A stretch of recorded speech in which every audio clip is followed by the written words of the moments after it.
Genesis 21. Now the Lord was gracious to Sarah, as he had said, and the Lord did for Sarah what he had promised. Sarah became pregnant and bore a son to Abraham in his old age, at the very time God had promised him.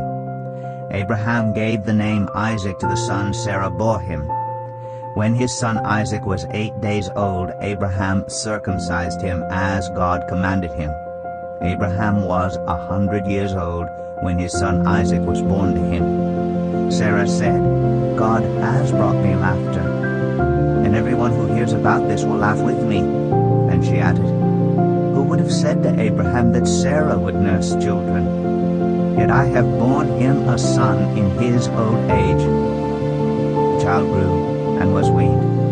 And on the day Isaac was weaned, Abraham held a great feast. But Sarah saw that the son whom Hagar the Egyptian had borne to Abraham was mocking. And she said to Abraham, get rid of that slave woman and her son, for that woman's son will never share in the inheritance with my son Isaac. The matter distressed Abraham greatly, because it concerned his son.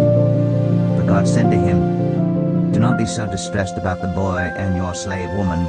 Listen to whatever Sarah tells you, because it is through Isaac that your offspring will be reckoned. I will make the son of the slave into a nation also, because he is your offspring. Early the next morning, Abraham took some food and a skin of water and gave them to Hagar. He set them on her shoulders and then sent her off with the boy. She went on her way and wandered in the desert of Beersheba. When the water in the skin was gone, she put the boy under one of the bushes. Then she went off and sat down about a bowshot away, for she thought, I cannot watch the boy die. And as she sat there, she began to sob. God heard the boy crying, and the angel of God called to Hagar from heaven and said to her, what is the matter, Hagar? Do not be afraid. God has heard the boy crying as he lies there. Lift the boy up and take him by the hand, for I will make him into a great nation. Then God opened her eyes, and she saw a well of water. So she went and filled the skin with water, and gave the boy a drink. God was with the boy as he grew up. He lived in the desert and became an archer. While he was living in the desert of Paran, his mother got a wife for him from Egypt. At that time Abimelech and Phicol, the commander of his forces, said to Abraham, God is with you in everything you do. Now swear to me here before God that you will not deal falsely with me or my children or my descendants. Show to me in the country where you now reside as a foreigner the same kindness I have shown to you. Abraham said, I swear it. Then Abraham complained to Abimelech about a well of water that Abimelech's servants had seized. But Abimelech said, I don't know who has done this. You did not tell me, and I heard about it only today. So Abraham brought sheep and cattle and gave them to Abimelech, and the two men made a treaty. Abraham set apart 7 ewe lambs from the flock. And Abimelech asked Abraham, what is the meaning of these 7 ewe lambs you have set apart by themselves? He replied, accept these 7 lambs from my hand as a witness that I dug this well. So that place was called Beersheba, because the 2 men swore an oath there. After the treaty had been made at Beersheba, Abimelech and Phicol, the commander of his forces, returned to the land of the Philistines. Abraham planted a tamarisk tree in Beersheba, and there he called on the name of the Lord, the eternal God. And Abraham stayed in the land of the Philistines for a long time. Genesis 22.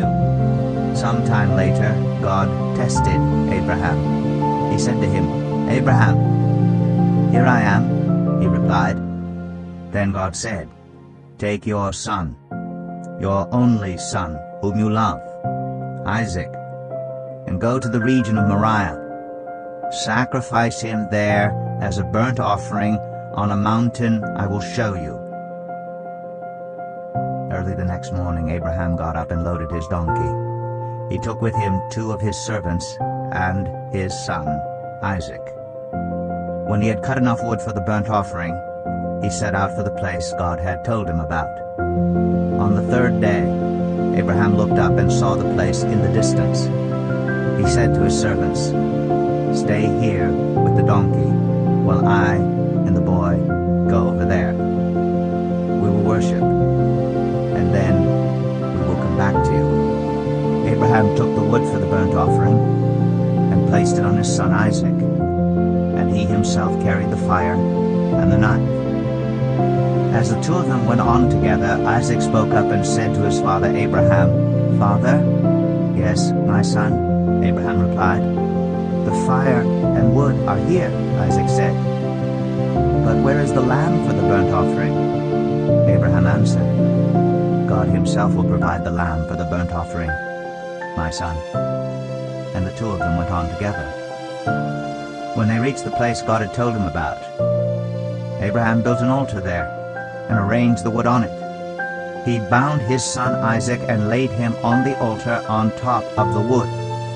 Then he reached out his hand and took the knife to slay his son. But the angel of the Lord called out to him from heaven, "Abraham, Abraham, here I am," he replied. "Do not lay a hand on the boy," he said. "Do not do anything to him.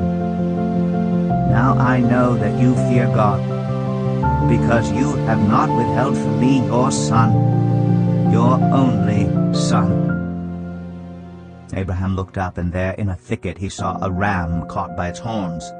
He went over and took the ram and sacrificed it as a burnt offering instead of his son. So Abraham called that place, "The Lord will provide." And to this day it is said, "On the mountain of the Lord it will be provided."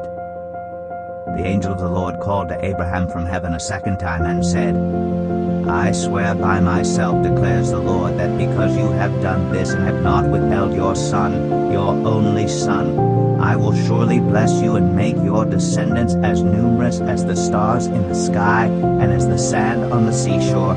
Your descendants will take possession of the cities of their enemies, and through your offspring all nations on earth will be blessed because you have obeyed me."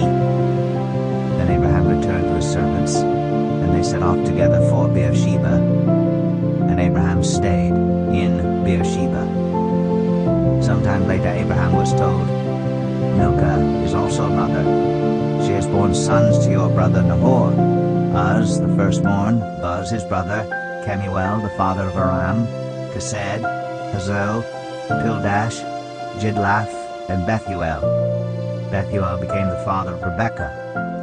Milcah bore these 8 sons to Abraham's brother Nahor.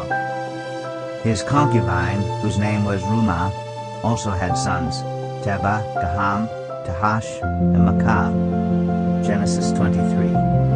Sarah lived to be 127 years old. She died at Kiriath Arba, that is Hebron, in the land of Canaan. And Abraham went to mourn for Sarah and to weep over her. Then Abraham rose from beside his dead wife and spoke to the Hittites. He said, "I am a foreigner and stranger among you.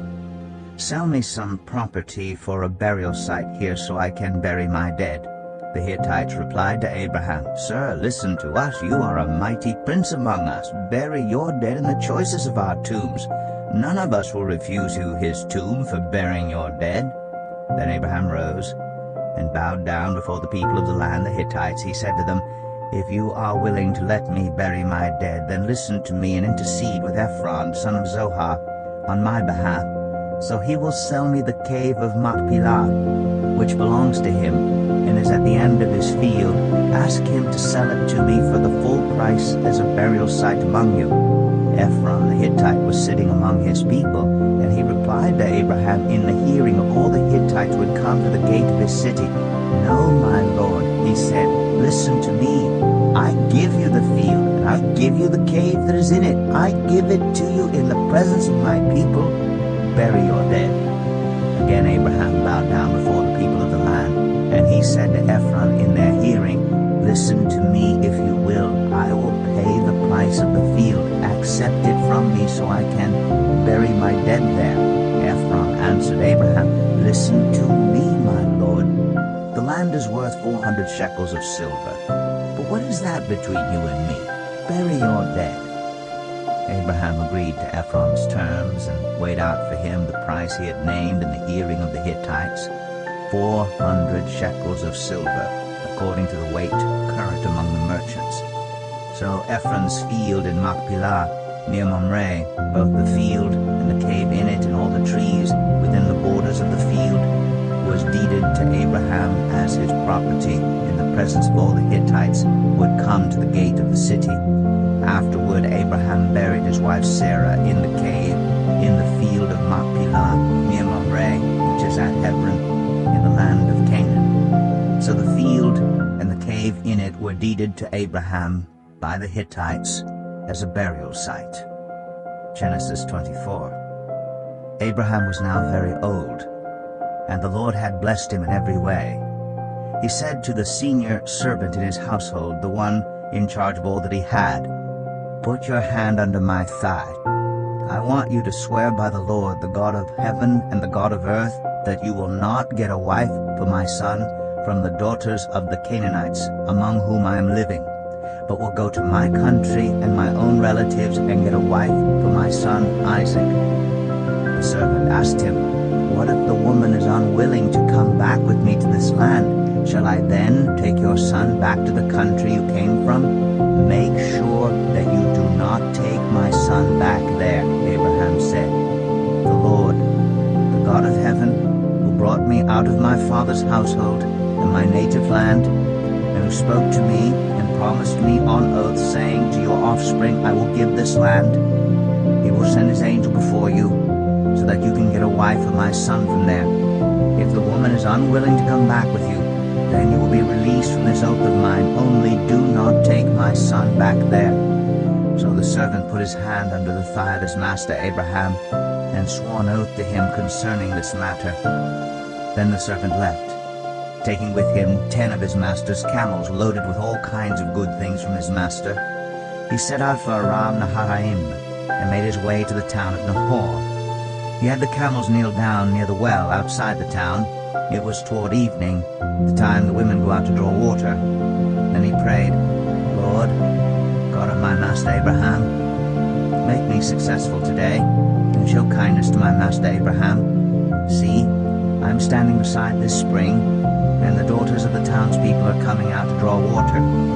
May it be that when I say to a young woman, 'Please let down your jar that I may have a drink,' and she says, 'Drink, and I'll water your camels too,' let her be the one you have chosen for your servant Isaac.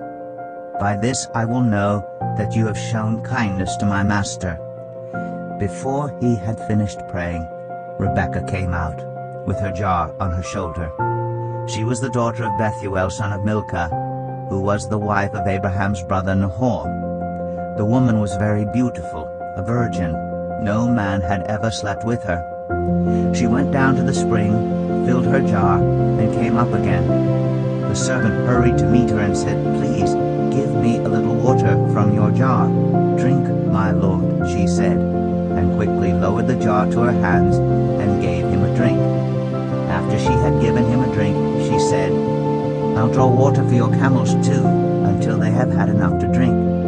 So she quickly emptied her jar into the trough, ran back to the well to draw more water, and drew enough for all his camels.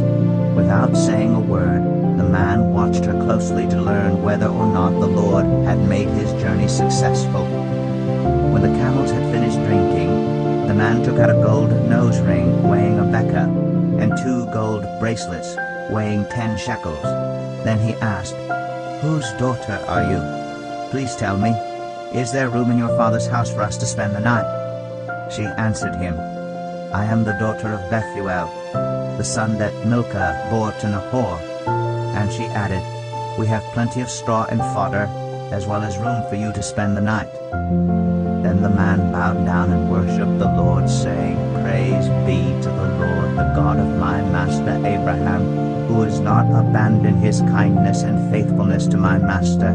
As for me, the Lord has led me on the journey to the house of my master's relatives." The young woman ran and told her mother's household about these things. Now Rebekah had a brother named Laban, and he hurried out to the man at the spring.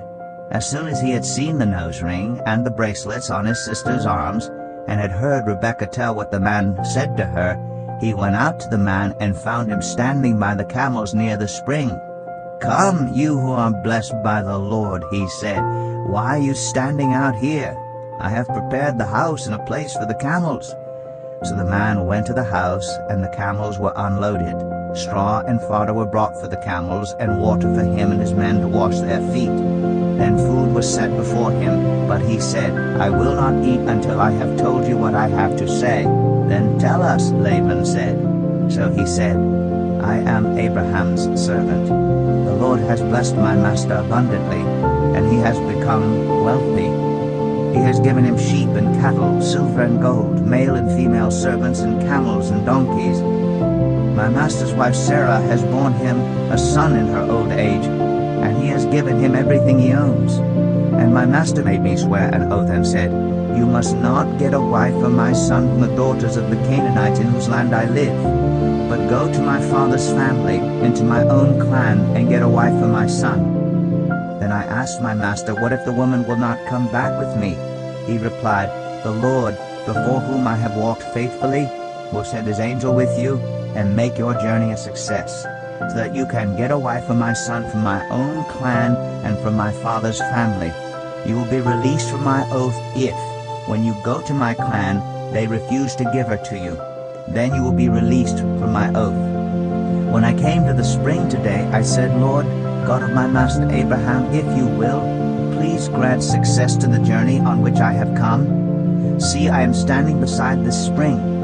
If a young woman comes out to draw water, and I say to her, "Please let me drink a little water from your jar," and if she says to me, "Drink, and I'll draw water for your camels too," let her be the one the Lord has chosen for my master's son." Before I finished praying in my heart, Rebekah came out with her jar on her shoulder. She went down to the spring and drew water, and I said to her, "Please give me a drink." She quickly lowered her jar from her shoulder and said, "Drink, and I'll water your camels too." So I drank, and she watered the camels also. I asked her, "Whose daughter are you?" She said, "The daughter of Bethuel, son of Nahor, whom Milcah bore to him." Then I put the ring in her nose and the bracelets on her arms, and I bowed down and worshipped the Lord. I praised the Lord, the God of my master Abraham, who had led me on the right road to get the granddaughter of my master's brother for his son.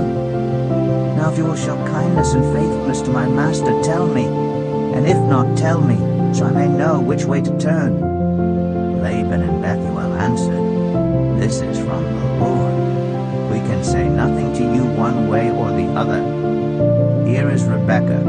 Take her and go, and let her become the wife of your master's son, as the Lord has directed." When Abraham's servant heard what they said, he bowed down to the ground before the Lord. Then the servant brought out gold and silver jewelry and articles of clothing and gave them to Rebekah. He also gave costly gifts to her brother and to her mother. Then he and the men who were with him ate and drank and spent the night there. When they got up the next morning, he said, "Send me on my way to my master." But her brother and her mother replied, "Let the young woman remain with us 10 days or so, then you may go." But he said to them, "Do not detain me, now that the Lord has granted success to my journey. Send me on my way so I may go to my master." Then they said, "Let's call the young woman and ask her about it." So they called Rebekah and asked her, "Will you go with this man?" "I will go," she said. So they sent their sister Rebekah on her way, along with her nurse, and Abraham's servant, and his men. And they blessed Rebekah, and said to her, "Our sister, may you increase to thousands upon thousands. May your offspring possess the cities of their enemies." Then Rebekah and her attendants got ready, and mounted the camels, and went back with the man. So the servant took Rebekah and left.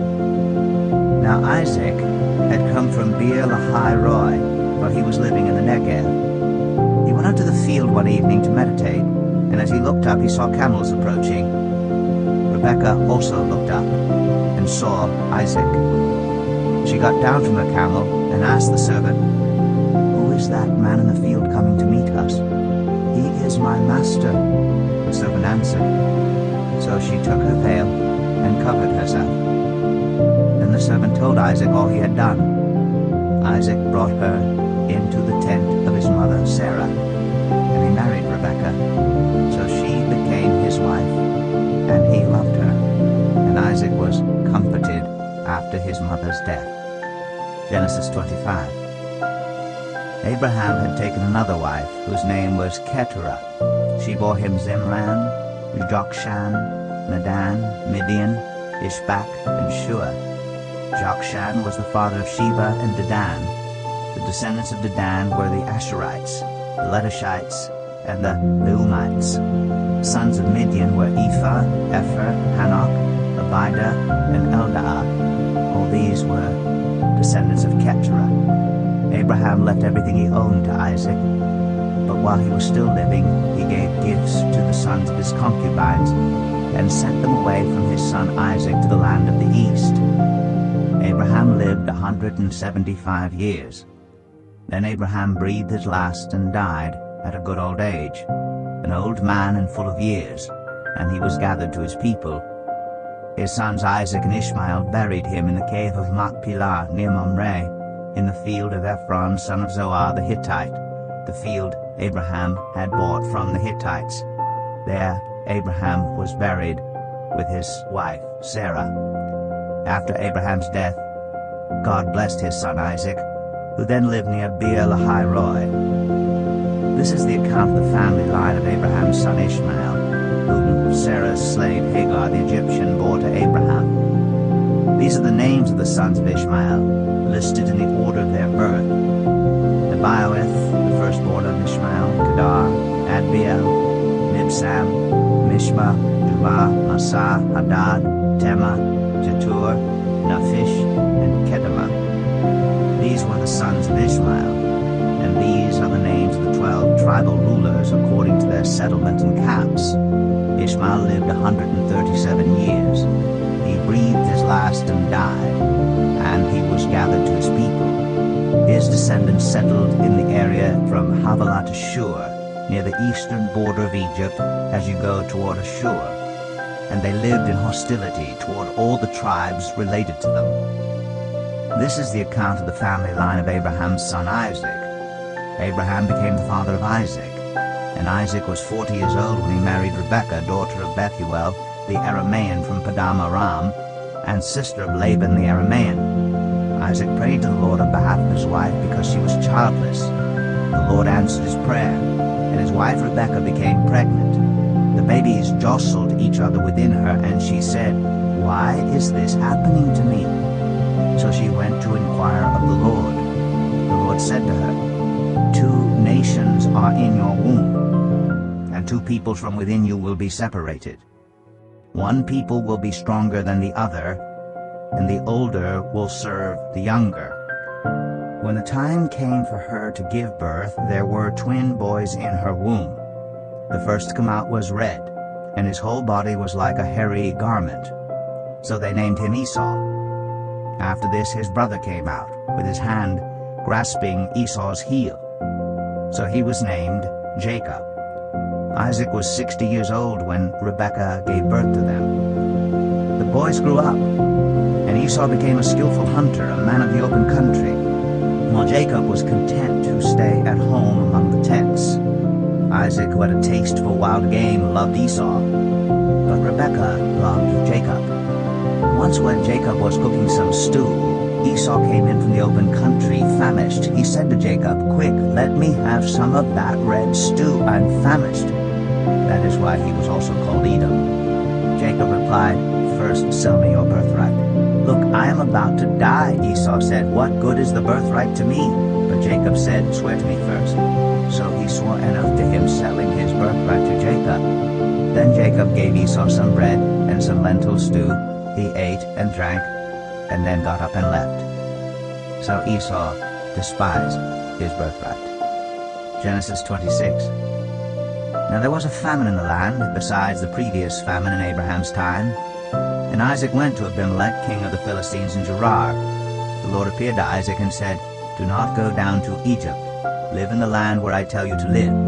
Stay in this land for a while, and I will be with you and will bless you. For to you and your descendants I will give all these lands, and will confirm the oath I swore to your father Abraham. I will make your descendants as numerous as the stars in the sky, and will give them all these lands. And through your offspring all nations on earth will be blessed, because Abraham obeyed me and did everything I required of him, keeping my commands, my decrees, and my instructions. So Isaac stayed in Gerar.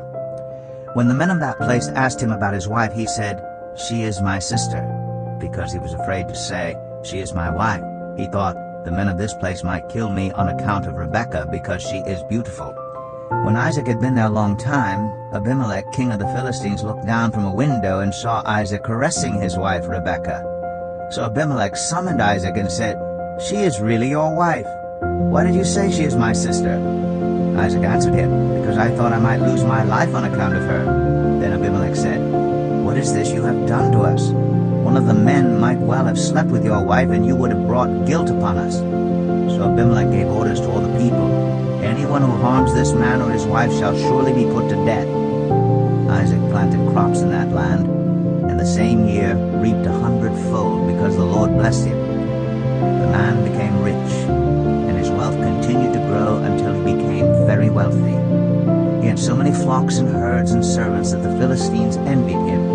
So all the wells that his father's servants had dug in the time of his father Abraham, the Philistines stopped up, filling them with earth. Then Abimelech said to Isaac, "Move away from us. You have become too powerful for us." So Isaac moved away from there and encamped in the valley of Gerar, where he settled. Isaac reopened the wells that had been dug in the time of his father Abraham, which the Philistines had stopped up after Abraham died, and he gave them the same names his father had given them. Isaac's servants dug in the valley and discovered a well of fresh water there. But the herders of Gerar quarreled with those of Isaac and said, "The water is ours." So he named the well Esek, because they disputed with him. Then they dug another well, but they quarreled over that one also. So he named it Sitnah. He moved on from there and dug another well, and no one quarreled over it. He named it Rehoboth, saying, "Now the Lord has given us room, and we will flourish in the land." From there he went up to Beersheba. That night the Lord appeared to him and said, "I am the God of your father Abraham. Do not be afraid, for I am with you. I will bless you and will increase the number of your descendants for the sake of my servant Abraham." Isaac built an altar there and called on the name of the Lord. There he pitched his tent, and there his servants dug a well. Meanwhile Abimelech had come to him from Gerar with Ahuzzath, his personal advisor, and Phicol, the commander of his forces.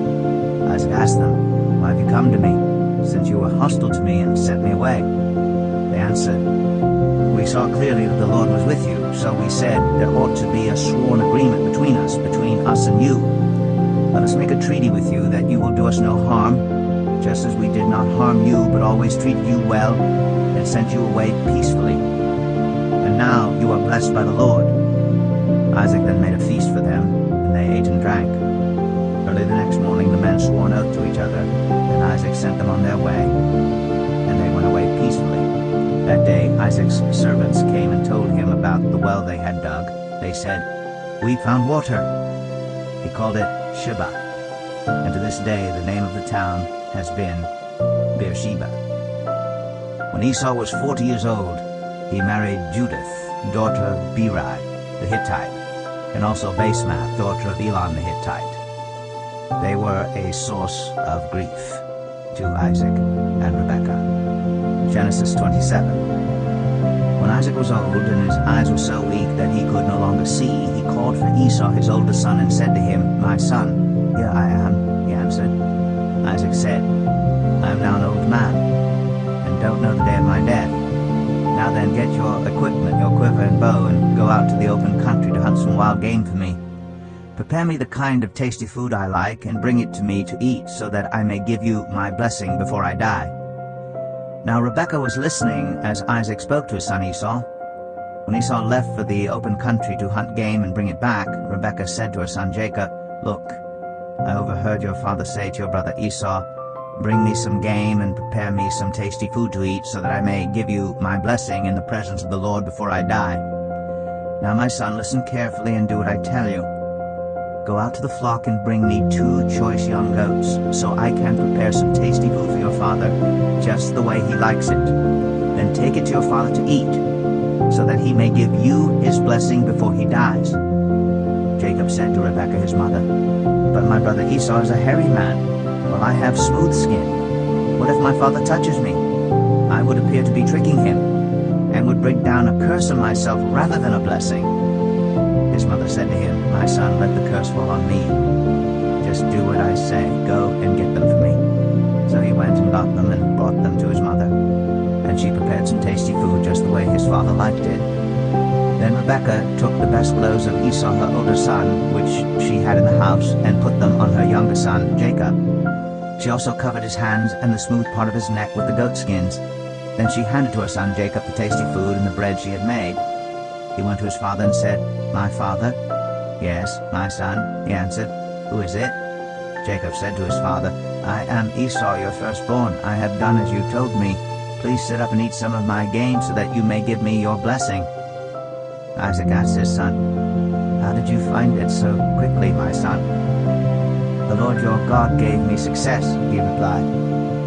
Then Isaac said to Jacob, "Come near so I can touch you, my son, to know whether you really are my son Esau or not."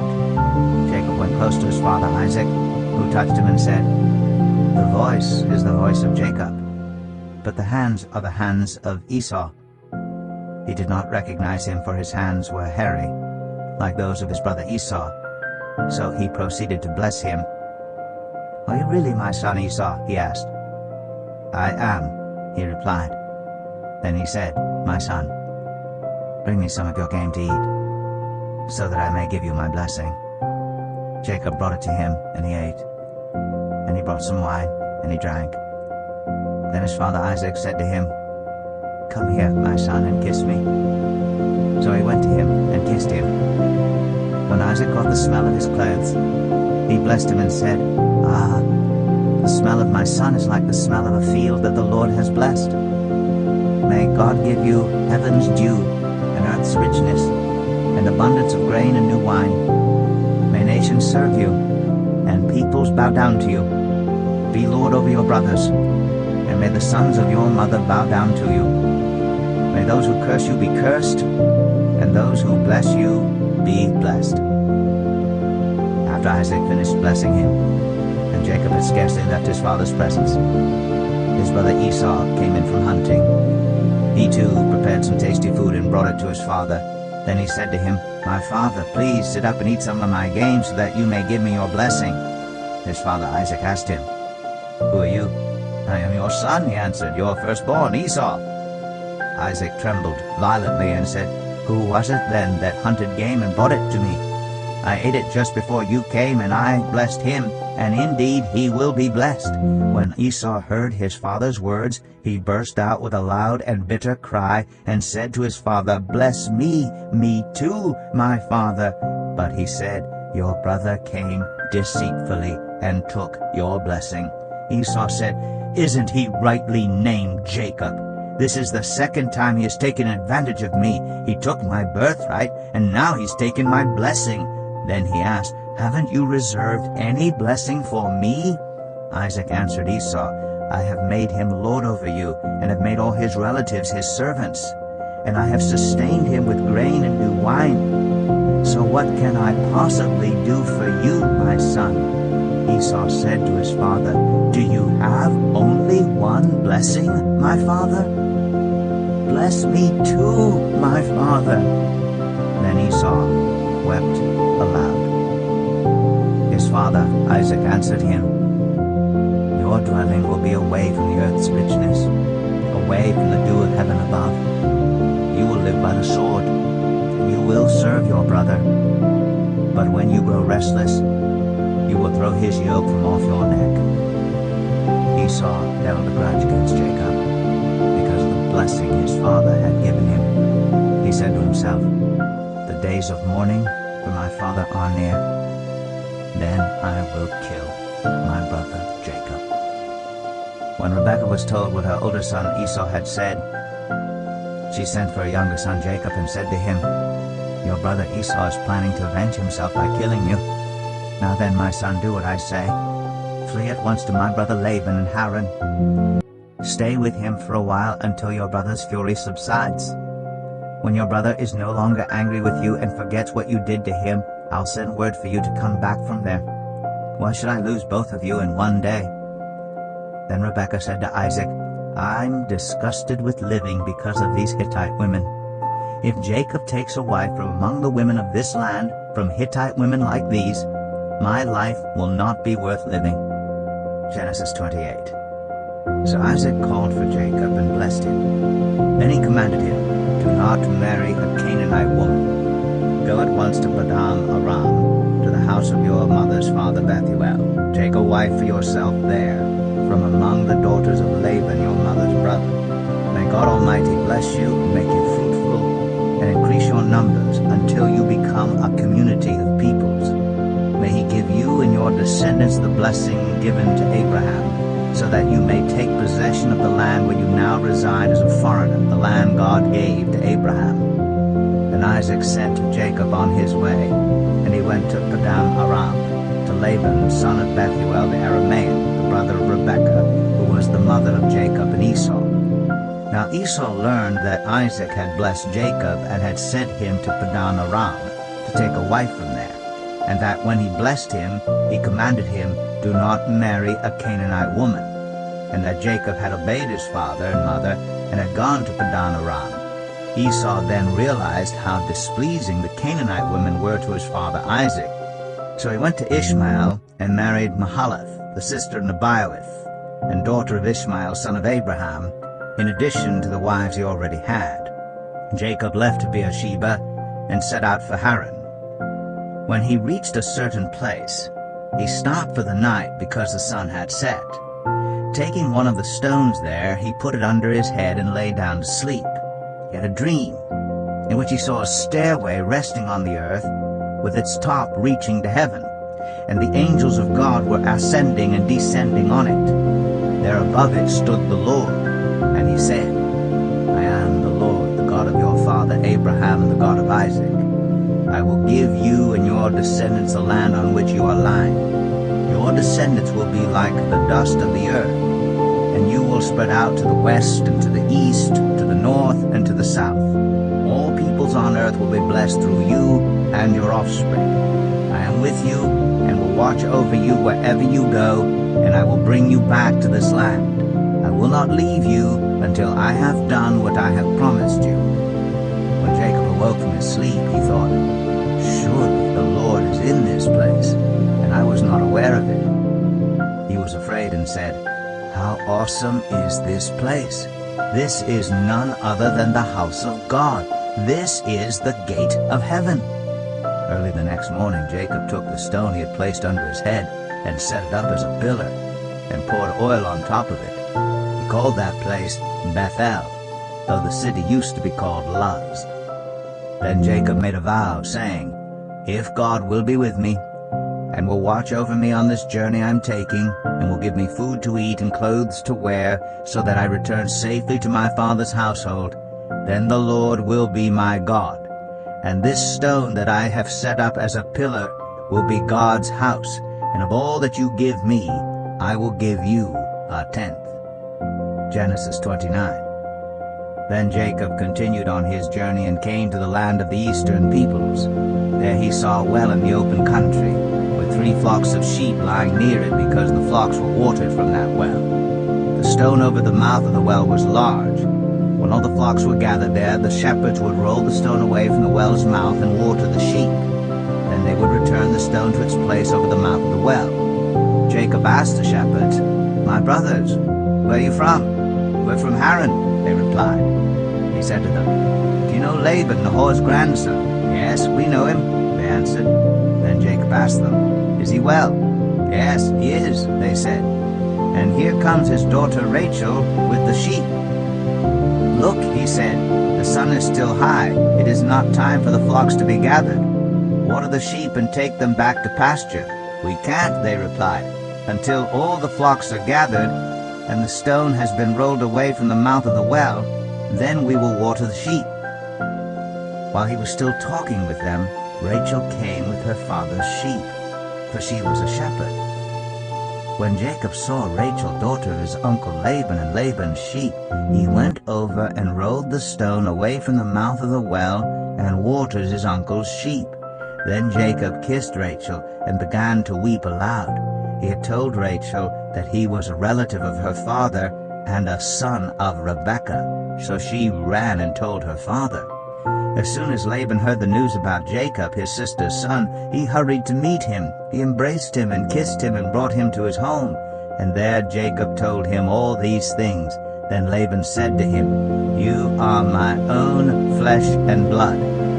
After Jacob had stayed with him for a whole month, Laban said to him, "Just because you are a relative of mine, should you work for me for nothing? Tell me what your wages should be." Now Laban had 2 daughters. The name of the older was Leah, and the name of the younger was Rachel.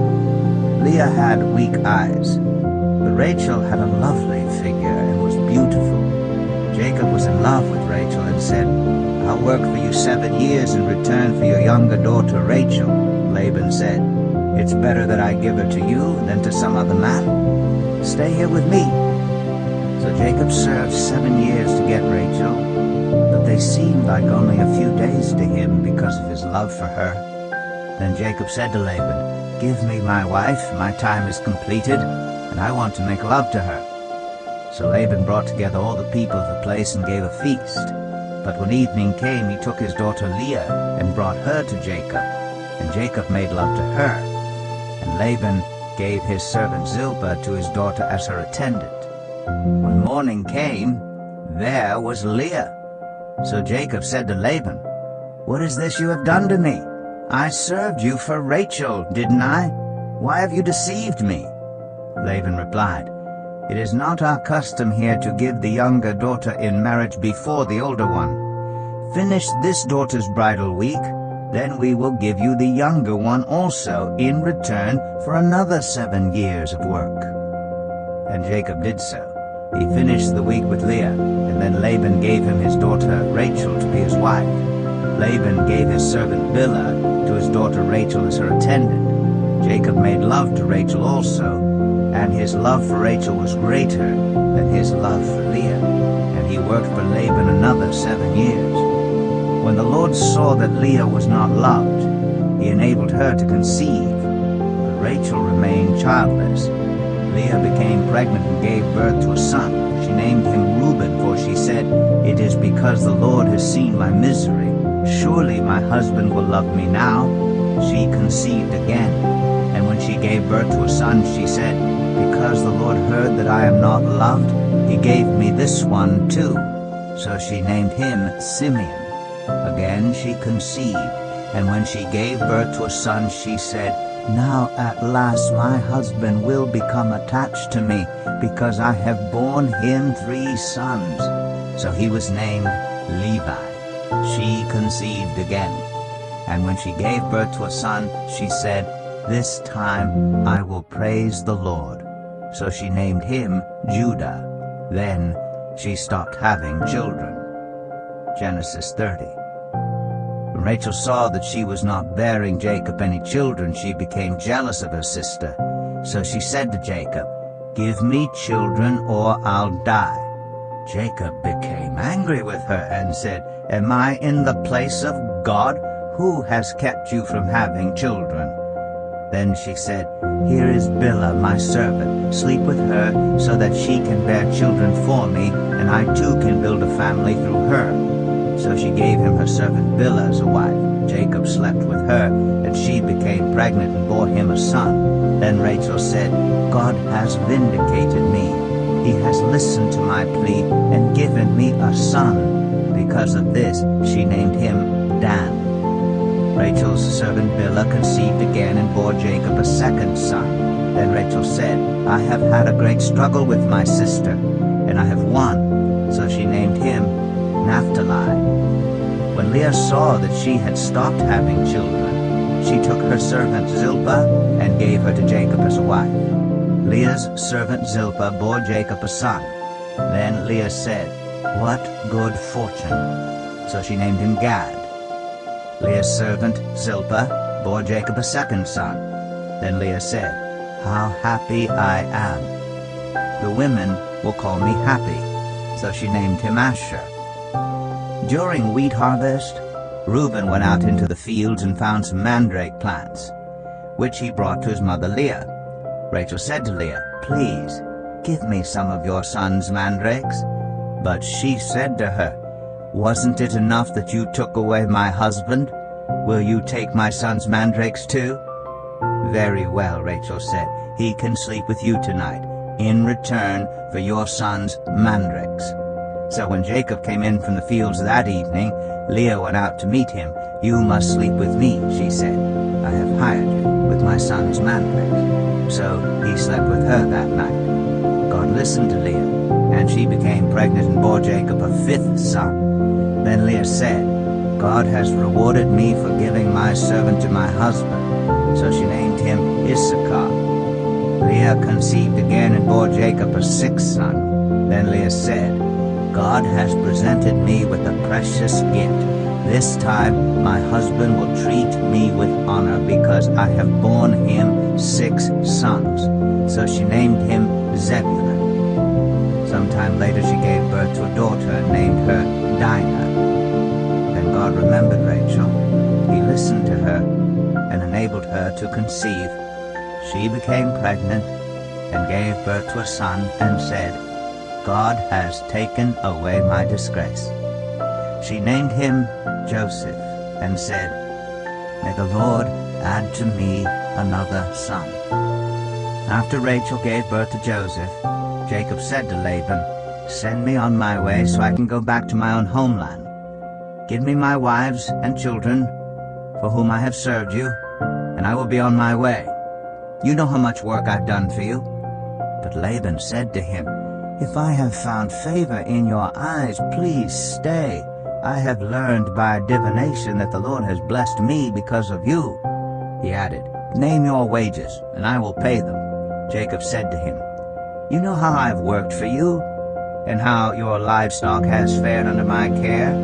The little you had before I came has increased greatly, and the Lord has blessed you wherever I have been. But now, when may I do something for my own household?" "What shall I give you?" he asked. "Don't give me anything," Jacob replied. "But if you will do this one thing for me, I will go on tending your flocks and watching over them. Let me go through all your flocks today and remove from them every speckled or spotted sheep, every dark-colored lamb, and every spotted or speckled goat. They will be my wages. And my honesty will testify for me in the future whenever you check on the wages you have paid me. Any goat in my possession that is not speckled or spotted, or any lamb that is not dark-colored, will be considered stolen." "Agreed," said Laban. "Let it be as you have said." That same day he removed all the male goats that were streaked or spotted, and all the speckled or spotted female goats, all that had white on them, and all the dark-colored lambs, and he placed them in the care of his sons. Then he put a 3-day journey between himself and Jacob, while Jacob continued to tend the rest of Laban's flocks. Jacob, however, took fresh-cut branches from poplar, almond, and plane trees, and made white stripes on them by peeling the bark and exposing the white inner wood of the branches. Then he placed the peeled branches in all the watering troughs, so that they would be directly in front of the flocks when they came to drink. When the flocks were in heat and came to drink, they mated in front of the branches, and they bore young that were streaked or speckled or spotted. Jacob set apart the young of the flock by themselves, but made the rest face the streaked and dark-colored animals that belonged to Laban. Thus he made separate flocks for himself, and did not put them with Laban's animals. Whenever the stronger females were in heat, Jacob would place the branches in the troughs in front of the animals, so that they would mate near the branches. But if the animals were weak, he would not place them there. So the weak animals went to Laban, and the strong ones to Jacob. In this way the man grew exceedingly prosperous, and came to own large flocks, and female and male servants, and camels and donkeys.